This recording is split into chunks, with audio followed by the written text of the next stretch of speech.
성경에서 우리 주님과 교회의 관계에 대해서 여러 가지 비유를 들고 있는 것을 읽을 수가 있습니다. 그 중에서 요한복음 10장은 우리 주님과 교회의 관계를 목자와 양의 비유를 들어서 이렇게 말씀을 하고 있습니다. 함께 요한복음 10장 27절 읽도록 하겠습니다. 시작. 내 양은 내 음성을 들으며 나는 그들을 알며 그들은 나를 따르느니라. 자, 이 말씀은 주님의 양이라면, 성도라면 누구 할 것 없이 주님의 음성을 듣고 주님이신 줄을 알 수 있다라는 것입니다. 그러니까 이 주님의 음성을 듣는 문제, 하나님의 음성을 듣는 문제는 특별한 능력이나 은사의 문제가 아니라는 이야기를 하고 있는 것입니다. 예수님을 믿는 성도라면 누구든지 예외가 없이, 심지어 오늘 예수님을 처음 믿었다 할지라도 예수님의 음성을 들을 수 있는 귀가 열렸습니다. 성령께서 그 귀를 열어주신 것입니다. 따라서 성도에게 주님의 음성에 대한 이야기를 하자면 이것은 듣고 못 듣고의 문제가 아니라 분별의 문제이다. 분별의 문제이다라는 사실을 여러분이 꼭 좀 기억을 하셔야 합니다. 주님의 음성인지 아닌지 분별하는 게 핵심이라는 거예요. 오늘 말씀은 이런 분별의 문제를 다루고 있습니다. 세상에는 참 많은 다양한 소리들이 있고, 그리고 이 소리의 출처가 어디인지 우리는 분명히 분별을 할 필요가 있습니다. 굉장히 중요한 문제예요. 영적인 생명과도 직결되어 있기 때문에 더더욱 그러합니다. 교회 아니라고 여러분 예외가 없습니다. 교회 안에도 참 많은 소리들이 있지만 이 소리들이 과연 하나님께로부터 온 것인가 분별할 필요가 있다는 거예요. 교회가 안전지대라고 여러분 생각하셔서는 안 됩니다.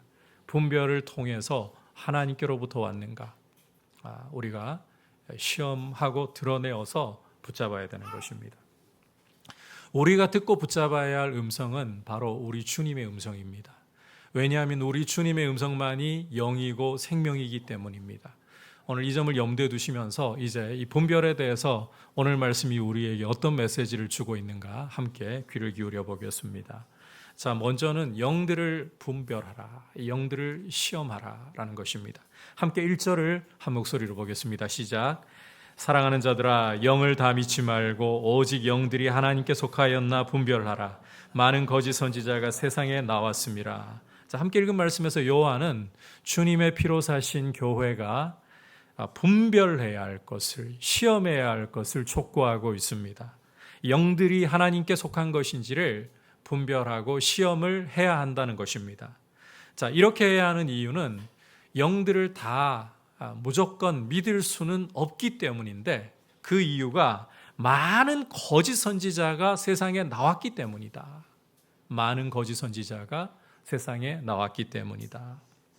앞서 요한일서 2장 18절에서 마지막 때의 특징, 이 말세의 특징이 적 그리스도들이 많이 일어나는 것이라고 요한이 말씀했습니다. 이단적인 사상과 가르침이 교회 안에서도 일어나고 그것을 따르는 사람들이 많이 일어날 것이다. 이게 말세의 특징이라는 거예요. 오늘 말씀에서 이 거짓 선지자, 이게 바로 적 그리스도 이단과 같은 표현입니다. 여러분 기억하셔야 할 것은 이 적 그리스도라고 또는 이단으로 불리고 있는 이 거짓 선지자들은 교회 밖에서 일어나기보다 교회 안에서 일어난다는 점을 여러분께서 절대로 간과해서는 안 됩니다. 그럴 수밖에 없는 게 이 적 그리스도, 거짓 선지자, 이단, 이게 다 마귀에게 속한 사람들이잖아요.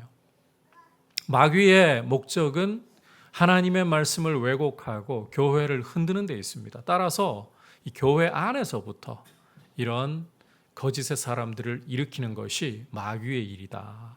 그래서 교회 안에서부터 이단이 일어나고 적그리스도가 발생하는 것이 특별하거나 놀랄 만한 일은 아니라는 점을 여러분께서 기억하셔야 합니다.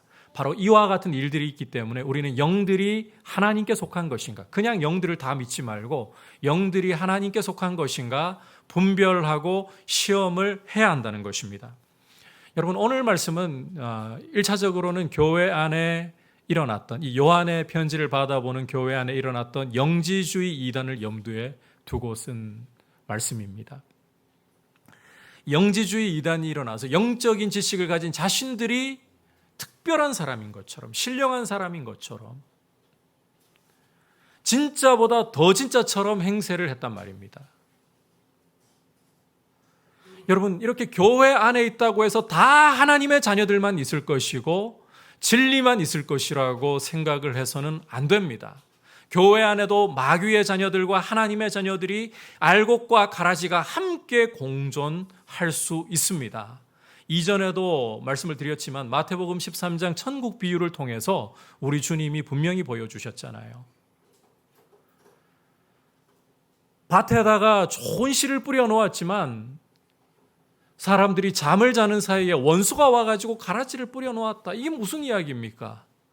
주님의 피로 사신 주님의 교회 안에도, 지상교회 안에도 이런 가라지들이, 이런 이단의 사람들이, 이런 거짓의 사람들이 충분히 섞여 있다는 것입니다. 여러분, 요한계시록 2장을 읽어보시면 두아디라 교회에 대한 말씀을 우리가 읽을 수가 있는데, 주님은 이 두아디라 교회에게 한 가지 책망할 것이 있다라고 말씀하시면서 자칭 선지자라고 하는 이세벨이라는 여인을 너희가 용납했다, 이렇게 말씀을 하십니다. 여러분, 원래 이세벨이라는 여인은 북이스라엘의 아합 왕, 가장 악했던 아합 왕의 아내였습니다. 원래는 시돈 왕 엣바알의 딸이었는데 이스라엘로 시집을 와가지고는 이 바알 숭배를 온 이스라엘에 만연하도록 퍼뜨린 장본인이에요. 그게 이세벨이라는 여인이에요. 그래서 하나님의 백성들로 하여금, 이스라엘로 하여금 영적인 음행에 빠뜨린 장본인. 그런데 이런 이세벨과 같이 자칭 선지자라고 하면서 교회의 지도자의 자리에 있으면서 사람들을 미혹하고 거짓에 빠뜨리는 이런 사람이 두아디라 교회 안에 있었다는 거예요. 지도자의 자리에 이런 거짓의 사람이 있었다. 그냥 성도 중에 하나가 아닙니다. 말씀을 가르치는 지도자의 자리에 이런 영적인 음행으로 사람들을 몰아가는 가짜가 있었다.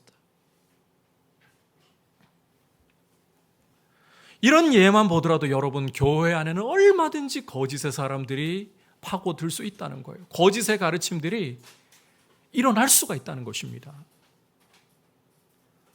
두아디라 교회는 이런 거짓 선지자의, 거짓 여성 지도자의 잘못된 가르침에 빠져가지고 추종하는 무리들도 적지 않았어요.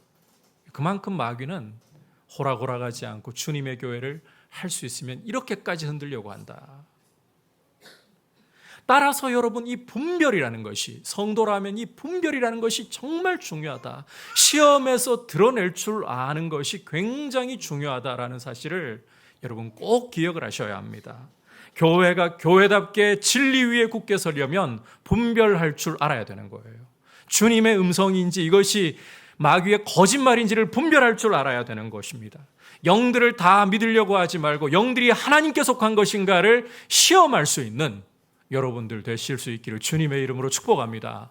그래야 교회가 굳건하게 서갈 수가 있는 거예요. 자, 그렇다면 이제 이 분별을 어떻게 할 것인가? 분별의 근거, 분별의 기준이 무엇인가? 이게 굉장히 중요한 문제이겠죠. 함께 2절과 3절 말씀을 한 목소리로 보도록 하겠습니다. 시작. 이로써 너희가 하나님의 영을 알지니 곧 예수 그리스도께서 육체로 오신 것을 시인하는 영마다 하나님께 속한 것이요 예수를 시인하지 아니하는 영마다 하나님께 속한 것이 아니니 이것이 곧 적 그리스도의 영이니라. 오리라 한 말을 너희가 들었거니와 지금 벌써 세상에 있느니라. 자, 요한은 하나님의 영인지 아닌지를 시험하고 분별해낼 수 있는 기준이 예수 그리스도께서 육체로 오심을 시인하느냐, 바로 여기에 있다고 말씀을 하고 있습니다. 예수님을 시인하는 영마다 하나님께 속한 것이다. 반대로 예수 그리스도를 부인한다. 그러면 결코 하나님께 속하지 않았어요. 그것은 뒤돌아볼 것도 없이 마귀의 영입니다. 악한 영입니다. 그럴 수밖에 없는 이유가 있어요. 여러분, 성령님이 이 교회에게 하나님 아버지께서 우리 주 예수 그리스도께서 선물로 보내신 성령님이 누구의 영이십니까? 이미 제가 정답을 다 말씀드렸잖아요. 하나님의 영이시고 예수 그리스도의 영이십니다. 따라서 그가 오셔서 우리에게 하시는 가장 중요한 일은 바로 예수님의 영광을 나타내고 예수님의 말씀을 증거하시는 일이에요. 그런데 성령인 척 행세를 하는데 예수 그리스도를 부인합니다. 과연 성령님인가요? 여러분, 이런 경우는 능력이 나타나도 은사가 아무리 여러분들의 눈을 휘둥그레지게 만들 그럴 정도로 드러난다 할지라도 속으시면 안 돼요. 그건 마귀의 영입니다. 거짓입니다. 그리고 여러분, 이런 일들이 교회 안에서 혹 일어난다 할지라도 놀랄 필요도 없어요. 왜냐하면 이것은 이미 오리라고 예고했던 일이 말씀대로 이루어지는 것이기 때문에 교회는 이런 거짓의 영들이 일어나서 사람들을 미혹하려고 할 때에 특히 놀랄 만한 일이 일어났다, 이렇게 당황할 필요는 없다는 거예요. 계속해서 여러분들께 말씀드리고 있지만 이 요한의 편지를 받아보고 있는 공동체는 영지주의 이단의 문제를 앓고 있었습니다.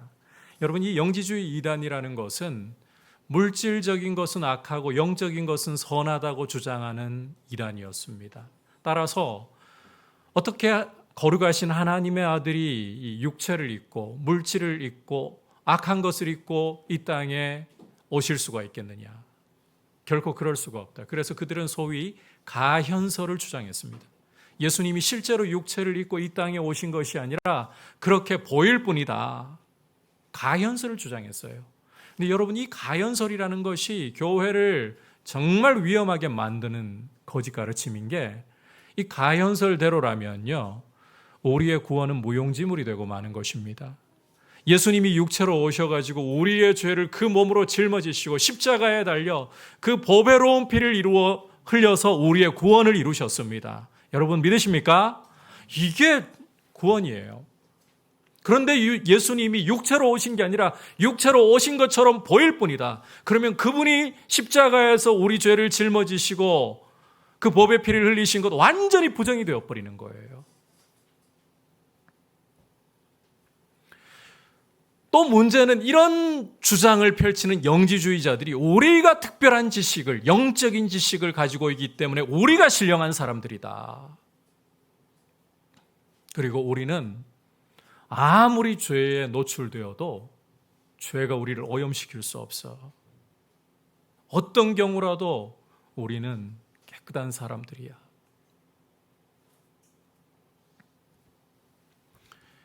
여러분, 이런 이야기가 오늘 우리 가운데 나왔다. 어떻게 판단을 하셔야 되겠어요? 여러분, 뭐라고 하셔야 되겠어요? 미쳤구나 해야죠. 아닙니까? 여러분 가운데 어떤 사람이 난 영적으로 특별한 지식을 가지고 있고 남들이 모르는 비밀을 알고 있어. 나는 아무리 죄 가운데 노출돼도 절대로 나는 죄 때문에 더러워지질 않아. 이런 이야기를 합니다. 뭐라고 이야기하시겠냐고요. 미쳤다 해야 되는 거 아닙니까? 그게 정상 아닙니까? 그런데 여기에 혹해가지고요, 진짜 특별한 영적인 지식을 가지고 있어? 진짜 저 사람은 죄에 노출돼도 더러워지지 않는다고? 넘어가더라는 거예요. 적잖은 사람들이 넘어가더라는 것입니다.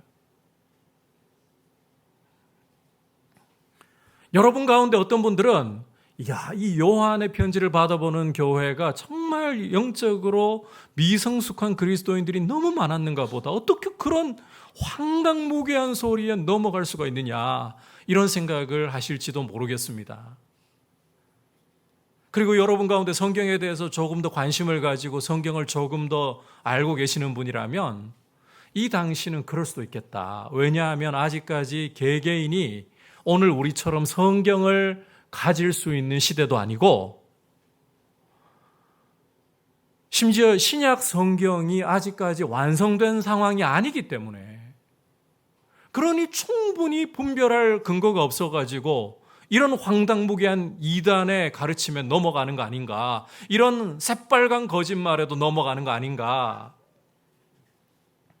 예, 그럴 수 있어요. 성경이 없으니까. 아직 신약이 완성되지 않았으니까 충분히 더 잘 넘어갈 수도 있어요. 그런데 여러분, 제가 여러분들에게 한번 질문하고 싶습니다. 자, 지금 우리의 상황을 보면 우리는 누구든지 간에 성경 한 권쯤은 가질 수 있는 시대입니다. 책으로 성경을 안 가져도 여러분 스마트폰 가지고 계시잖아요. 어플만 깔면 성경에 누구든 당장 접근을 할 수 있는 시대를 살고 있습니다. 이런 상황 속에 있는 우리는 과연 이런 미혹하는 자들이, 이런 거짓의 사람들이 우리를 흔들려고 할 때에 과연 잘 대처하고 넘어가지 않고 진리 위에 굳게 서 있을 수 있는가? 잘 대처를 못하는 것 같아요. 왜냐하면 사람들이 판단을 내릴 때에, 여러분 오늘 이 이야기 좀 잘 들으셔야 돼요. 말씀을 따라 이성으로 건강하게 판단하기보다 판단의 기준이 감정이 앞서고 관계가 앞서버리는 경우가 너무나도 많기 때문입니다. 여러분, 사람들이라고 할 거 없어요. 내가 판단을 내리는 기준을 한번 곰곰이 생각을 해볼 필요가 있어요. 우리의 판단 기준이 무엇입니까? 옳으냐? 진리이냐? 이것입니까? 아니요. 우리의 감정이 우리의 분별의 눈을 가리고 관계가 분별의 눈을 가려서 성경적이냐, 진리이냐, 이것보다 내 감정 상하면 틀렸다 그래버려요. 관계의 눈이 가려지면 옳은 것도 틀렸다라고 해버려요. 이성적으로 말씀을 따라 판단하지를 않아요.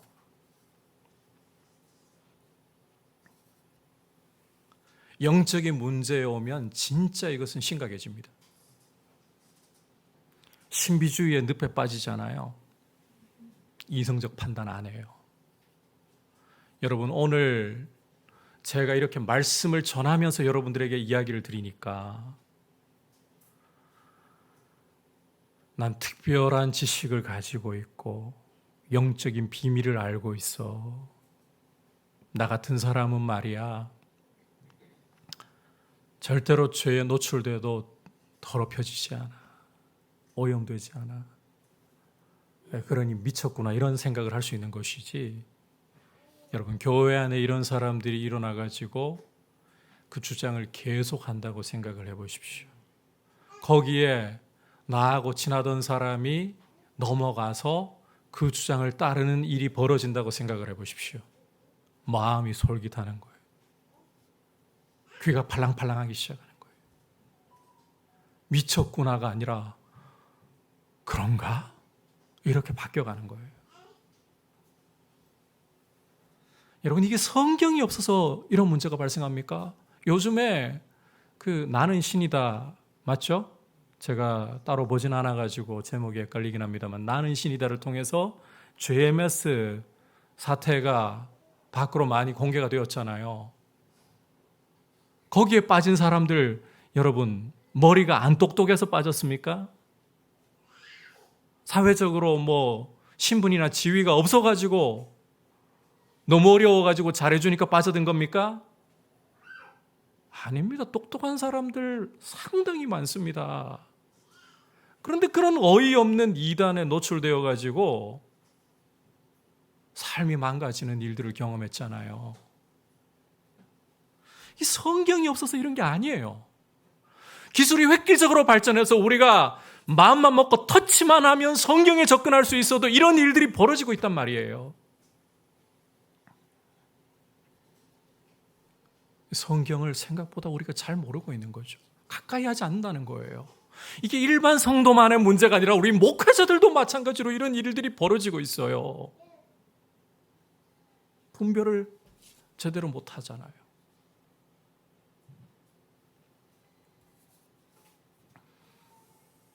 아무리 막말을 해도 성경적인가로 판단하지 않고 저 사람은 우리나라를 구할 사람이야. 시대의 예언자야. 시대의 예언자는 무슨 시대의 예언자이고 무슨 구세주는 구세주입니까? 그럼에도 불구하고 우리는 어리석게도 그런 판단할 때가 많습니다. 다시 본문으로 돌아와서요. 예수님이 육체로 오신 것을 부정한다. 뒤돌아볼 것도 없다는 거예요. 신비주의의 늪에 빠져서는 안 된다는 거예요. 능력에 현혹되어서는 안 된다는 거예요. 예수 그리스도를 시인하느냐, 이 심플한 진리, 이성적인 판단을 가지고 이 말씀을 가지고 보면 보이는 이단인데 이게 기준이라는 것입니다.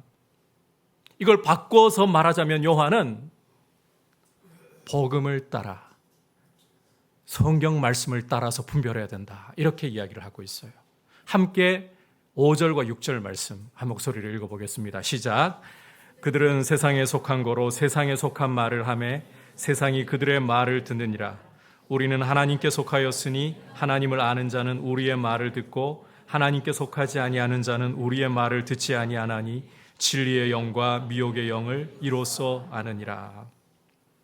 여러분, 이 거짓에 속한 사람들은요, 그 외관이, 그 말이 굉장히 신령해 보이는데 실은 세상이 좋아할 말, 자기 배와 자기 이익을, 자기의 영광을 구하는 말을 한다는 겁니다.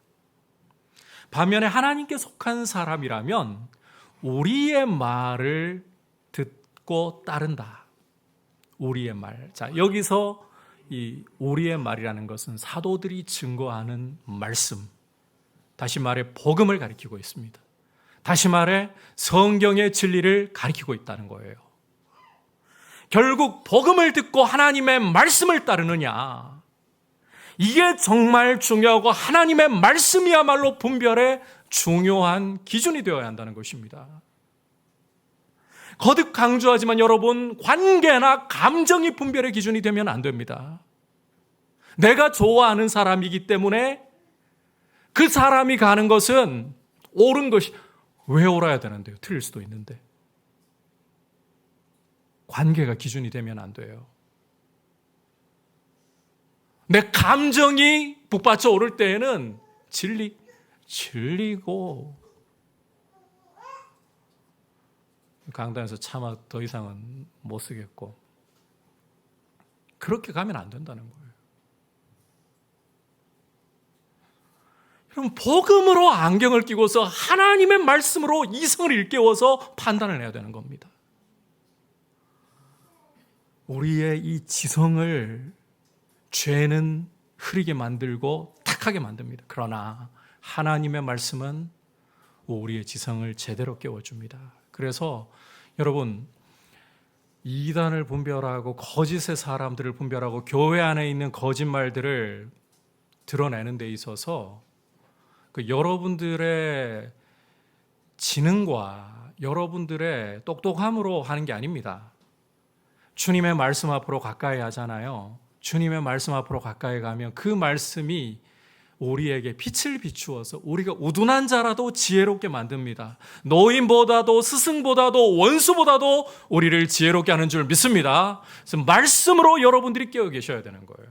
말씀으로 여러분들의 이성을, 나를 세워두셔야 되는 거예요. 그리고 여러분, 이걸 기억하셔야 돼요. 이렇게 하려면 말씀 앞에 머무는 노력과 훈련이 필요합니다. 영적으로 땀을 흘리지도 않은 채 저절로 자라고 저절로 성숙할 수가 없습니다. 절대 안 됩니다. 성경을 읽지도 않고 배우려 하지도 않고 순종하려고 힘을 쓰지도 않는데 말씀의 사람 절대 될 수가 없어요. 여러분께서 한 번쯤은 이름을 들어보신 분일 거예요. 5만 번 기도의 응답을 받은 조지 뮬러 목사님, 여러분 이름 한 번쯤은 들어보셨을 거예요. 이 조지 뮬러 하면 여러분들에게 딱 떠오르는 이미지는 기도의 사람이잖아요. 5만 번씩이나 응답을 받은 기도의 사람. 그런데 이 조지 뮬러 목사님의 기도의 응답에 어떤 열쇠가 있는 줄 아십니까? 말씀이에요. 이 조지 뮬러 목사님은 평생에 200번을 성경을 읽었어요. 100번은 그냥 읽었지만 나머지 100번은 무릎을 꿇고서, 성경 앞에 무릎을 꿇고서 그 말씀을 읽고, 그리고 기도할 때에는 어떻게 고아들의 아버지로서 가진 것도 없으면서 그 수백 명의, 수천 명의 고아들을 양육해서 그렇게 귀한 사람들로 세워나갈 수 있었던가. 하나님이 고아들의 아버지시라는 그 말씀 붙잡고 기도하는 거예요. 그러니까 그런 역사를 보는 거예요. 여러분, 부지런히 말씀에 귀를 기울이시고 부지런히 기도로 주님을 의지하면서 말씀을 열어달라고. 말씀만이 아닙니다. 이 말씀을 사모하면 말씀을 열어달라고 성령님께 도우심을 구하며 기도하지 않을 수가 없습니다. 그렇게 영적으로 땀 흘려야 돼요. 땀 안 흘리면서 거저 영적으로 성장하고 그런 비법 없습니다. 이거 절대로 속으시면 안 됩니다. 노력하지 않아도, 애쓰지 않아도 영적으로 잘한다, 영적으로 성장한, 절대 없어요. 하나님께서 우리 일반적인 환경 가운데서도 그거 보여주시잖아요. 특히 아이를 키워보시는 부모님들, 아이들 던져두면 알아서 자라던가요? 어떤 부모님들은 그렇게 이야기하시는 경우들도 간혹 있죠. 옛날 같은 때는 자녀들이 7명, 8명 있으면 부모가 다 신경 못 써도 그냥 던져놔도 알아서들 잘하더라, 이런 이야기를 하죠. 근데 실제 던져놓으면 그렇게 잘할 수 있습니까? 아닙니다. 하나의 아이라도요, 얼마나 제대로 자라나기 위해서 부모가 자기의 삶을 희생해야 되는지 모릅니다. 부모의 생명을 깎아 먹여서 자녀를 키우는 거예요. 여러분, 주변에 그냥 자라는 거 없습니다. 우리가 하나님의 사람으로서, 말씀의 사람으로서 서가는 게 이게 영적으로 땀 흘리지 않고 훈련하지 않고 노력하지 않고 된다. 절대 그런 법 없어요. 왜 나는 말씀을 모를까? 안 읽으면 모를 수밖에 없어요. 성경 연구 안 하면서, 배우려고 안 하면서 모를 수밖에 없어요. 이거 당연한 일이에요. 왜 이런 법칙을 무시합니까? 목사님 열심히 해가지고 가르쳐 주시면 되죠. 가르쳐도 여러분 배우려고 하셔야죠, 또. 그죠?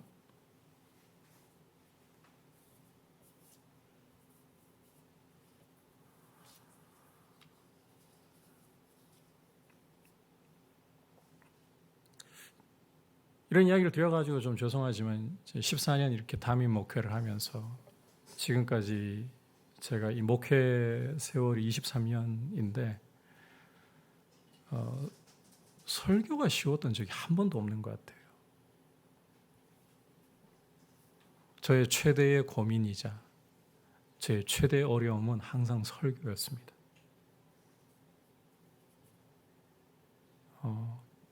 제 나름대로는 게으름 부리지 않고 성경을 읽어오기 위해서, 연구하기 위해서 노력을 해왔다라고 감히 말씀을 드려도 될 것 같습니다. 모르겠어요. 박이천 목사님 같은 한국교회에 박이천 목사님 같은 분 앞에서는 부끄러워져요. 그분은 성경을 한 500번 이상 읽고 그것도 원어 섞어가지고 현역에 계실 때는 하루에 13시간을 성경을 연구하고 은퇴하고 80이 넘으신 나이, 지금 90대시거든요. 그래도 시간을 쪼개가면서 하루에 7시간씩 연구하신다니까 할 말 없어요. 그런 분 앞에 서면 정말 쪼그라드는데 제 나름대로는 성경을 제가 알아가고 여러분들에게 바르게 설교하고 싶어서 몸부림을 쳐왔다라고 감히 말씀은 드릴 수 있을 것 같아요. 그런데 여전히 성경은 끝이 없고 여전히 배움은 끝이 없습니다. 하나님이 목사이면 솔직히 안 그렇습니까? 노력 안 해도 부어주셔서 설교 잘하게 해주셔야 되는 거 아닙니까? 여러분 어떻게 생각하십니까? 그런데 목회자도 예외 없어요. 목회자라고 여러분 성경 연구 안 하죠? 설교 준비 안 하죠? 강단에 서가지고 기도하면서 주여 말씀을 주옵소서. 그러면 이렇게 말씀하실 거예요. 너 설교 준비를 하지 않았구나. 그날 죽 쓰는 거죠. 간혹 그렇게 죽을 써도요 엉뚱하게 알아듣는 사람들도 있긴 있습니다만, 영적으로 땀 흘려야 돼요. 그리고 은사와 능력은 기억하십시오. 이 부분은 제가 오늘 확실하게 정리하고 못 박아드립니다. 은사와 능력은 영적인 성장과 성숙의 표가 아닙니다. 그것은 복음을 위해서, 교회를 위해서 필요하면 주님이 얼마든지 부어주실 수 있는 것입니다. 영적으로 어려도 부어주실 수 있습니다. 간혹 은혜 받고 예수님 처음 만난 사람들 가운데 방언이 이건 뭐 신앙생활을 수십 년 한 사람보다 더 유창한 방언 터지는 경우들이 있어요. 제가 그래가지고 과거에 어렸을 때 시험에 들 뻔했잖아요. 제 친구는 그냥 기도실에 앉아가지고 지금 목사인데요, 아무것도 안 했어요. 그냥 찬송가, 우리는 축구하고 방언 달라고 기도하는데 방언 안 터져. 그런데 제 친구 목사는 기도한 것도 아니었어요. 그냥 그때는 이제 예수님, 이게 영적인 그 각성이 일어나가지고 예수님께로 끌려오고 있는 중이었어요. 그러다가 찬송가 가사 펴가지고 주 예수 대문 밖에 이 찬송가 가사 읽다가 성령을 받아버렸어요. 그 순간에 방언이 터져 나오는데요, 투시도 오고요, 난리가 났어요.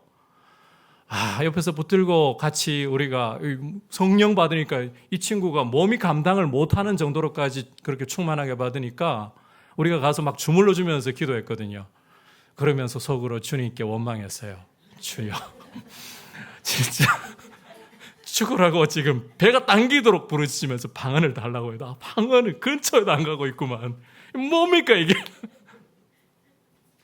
알고 보니까요, 여러분, 방언이나 능력은 성장과 성숙의 표가 아닙니다. 필요하면 주시는 거예요. 영적으로 땀 흘리셔야 돼요. 땀 흘리셔야 돼요. 그래서 여러분의 이성이 말씀으로 예리해져야 돼요. 주님의 말씀이 내가 오둔한 자라 할지라도 그 빛을 비추면 지혜롭게 되어서, 여러분, 우리의 머리에 똑똑함으로 이단을 이길 수 있고 거짓을 이길 수 있는 것 아닙니다. 주의 말씀이 빛을 비추어서 나로 스승보다, 노인보다, 원수보다 지혜롭게 하나이다. 이 은혜 가운데 서시기를 축복합니다. 이제 마지막으로 우리가 이렇게 분별하면서 거짓과 싸울 때에 꼭 붙잡아야 할 확신이 있습니다. 한번 따라합시다. 하나님의 자녀들은 악한 자들을 이깁니다. 하나님의 자녀들은 악한 자들을 이기고 최후 승리를 반드시 얻을 것이다. 이 확신을 여러분이 가지셔야 한다는 거예요. 함께 4절 읽어보겠습니다. 시작. 자녀들아, 너희는 하나님께 속하였고 또 그들을 이겼나니 이는 너희 안에 계신 이가 세상에 있는 자보다 크심이라. 자, 함께 읽은 말씀은 교회가 붙잡아야 될 확신을 보여주고 있는데, 하나님 자녀들은 하나님께 속했을 뿐만 아니라 또 그들을 이겼다. 여기 그들이라는 것은 1차적으로 영지주의 이단을 가리키지만 총체적으로는 마귀의 자녀들을 가리킵니다. 하나님의 자녀들은 마귀의 자녀들을 이겼다. 그 이유가 뭐라고 묘사를 하고 있습니까? 우리 안에 계시는 이, 곧 예수 그리스도께서 세상보다 크시기 때문입니다. 여러분, 예수 그리스도는 그분의 존재만으로도 창조주로서 만물의 주관자로서 가장 크신 분입니다. 하지만 그분은 우리와 같은 육체를 입으시고 이 땅에 오셔서 우리의 죄를 그 몸으로 짊어지시고 십자가에 달려서 그 법의 피를 흘려주심으로 죄를 없애심으로 마귀를 이기셨습니다.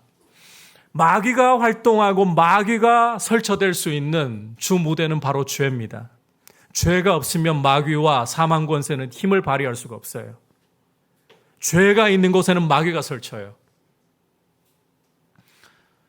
바로 그 죄를 우리 주님이 친히 그 몸으로, 육체로 오셔서 그 몸으로 짊어지시고 십자가에 그 법의 피를 흘려 죄를 없애신 것입니다. 다시 말해, 마귀가 활동하고 사망 권세가 활개칠 수 있는 무대를 제거해 버리신 거예요. 여러분, 예수님의 피로 이미 마귀의 정수리는 깨어진 줄 믿으시기를 바랍니다. 이미 승리했습니다.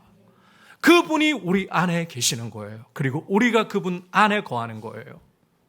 따라서 주님의 교회는 아무리 거짓의 사람들이 고개를 들고 그 가운데서 일어난다 할지라도, 아무리 마귀의 자녀들이 주님의 몸된 교회를 밀가부르듯이 까부른다 할지라도 결국은 교회가 승리할 수밖에 없다. 여러분, 이 확신 가운데 서 있어야 돼요. 주님의 교회는 이기는 줄 믿습니다. 절대로 질 수가 없어요. 따라서 우리 주님은 가이사랴 빌립보에서 시몬 베드로를 통해서 주는 그리스도시요 살아계신 하나님의 아들이시니이다, 이 고백을 받으신 후에 교회에 대해서 어떻게 말씀을 하셨는가? 자, 함께 마태복음 16장 18절을 읽어보겠습니다. 시작. 또 내가 내게 이르노니 너는 베드로라. 내가 이 반석 위에 내 교회를 세우리니 음부의 권세가 이기지 못하리라. 자, 주님은 내가 이 반석 위에, 어떤 분들은 이 반석이라는 걸 베드로로 해석하기도 하지만 저는 베드로보다는 베드로의 신앙 고백이라고 생각합니다. 베드로의 신앙 고백 위에, 자, 그 다음이 중요합니다. 그 다음이 내 교회를 세우리니, 주님의 교회를 세우리니. 여러분, 교회는 사람이 세운 집단이 아닙니다. 주님이 세우신 주님의 교회입니다. 그리고 중요한 확신은 음부의 권세가 결단코 이기지 못한다는 것입니다. 이게 교회예요. 비록 지상의 교회가 때로는 이 코로나 이후에 우리 한국 교회의 양상을 보면 경제적으로 어려워서 문을 닫는 경우들도 생깁니다. 사람 수가 너무 현저하게 줄어버려서 유지를 못하는 경우들도 생겨서 문을 닫는 경우들을 볼 때도 있습니다. 그러나 여러분, 보이지 않는 교회, 주님의 참된 교회는 음부의 권세가 결단코 이길 수가 없습니다. 주님의 교회는 넘어졌다 할지라도 그 피로 죄 사하시고 붙들어 주시는 주님의 위로하심과 용기 주심과 붙잡아 주심 때문에 다시 일어나 승리할 수 있는 거예요. 승리했고 승리를 누리고 최후 승리를 반드시 경험하게 되는 거예요. 이게 교회의 위상이에요. 그러므로 우리가 거짓의 사람들과 교회 안에 파고드는 거짓과의 싸움을 치를 때에 두려워하기보다 일어날 일이 교회 안에 언제든지 일어나고 있는 일이구나, 예고된 일들이 일어나는 것이구나, 오히려 말씀으로 우리의 이성을 더욱더 예리하게 나를 세워가지고 분별하고, 주님의 교회는 반드시 이긴다, 주님의 교회는 그리스도 안에서 이미 승리했고 또 승리하며 넘어질지라도 십자가 붙들고 일어나 승리하며 최후 승리를 반드시 거둘 것이다, 이 확신 가운데에서 그러하기 때문에 더 진리를 위해 싸워나가야 되는 거예요. 교회 안에 거짓들을 물리쳐 나가야 되는 거예요. 이런 모습으로 우리 민들레 교회가 주님 앞에 서 있기를 주님의 이름으로 축복합니다. 거짓과 싸움을 멈추지 마십시오. 분별하고 싸우십시오. 진리 위에 서 있는 주님의 교회가 되기를 주님의 이름으로 축복합니다. 오늘 이 분별에 대한 말씀 들었습니다. 여러분, 교회 안에는 언제든지 하나님의 자녀들뿐만 아니라 마귀의 자녀들이 공존할 수 있다. 따라서 무엇이 필요하다고요? 분별해야 된다. 영이 하나님께로부터 나온 것인가 분별해야 한다. 시험해야 한다. 그리고 이 시험할 수 있는 근거, 기준이 뭐라고요? 예수 그리스도께서 육체로 오신 것을 시인하느냐, 바꿔 말하면 복음을 따라 성경을 따라 분별을 해야 된다. 마지막으로 이 싸움을 할 때에 우리가 붙잡고 서 있어야 할, 용기 있게 서 있어야 할 확신은 교회는 음부의 권세를 이겼다는 것입니다. 그리스도께서 이기신 분이시고 그리스도께서 우리 안에 계심으로 우리도 이겼다는 것입니다. 이 확신 붙들고 진리로 계속해서 싸워나갈 수 있기를 축복합니다. 이제 말씀을 생각하면서 함께 찬송가 348장 박수치면서 고백드리겠습니다.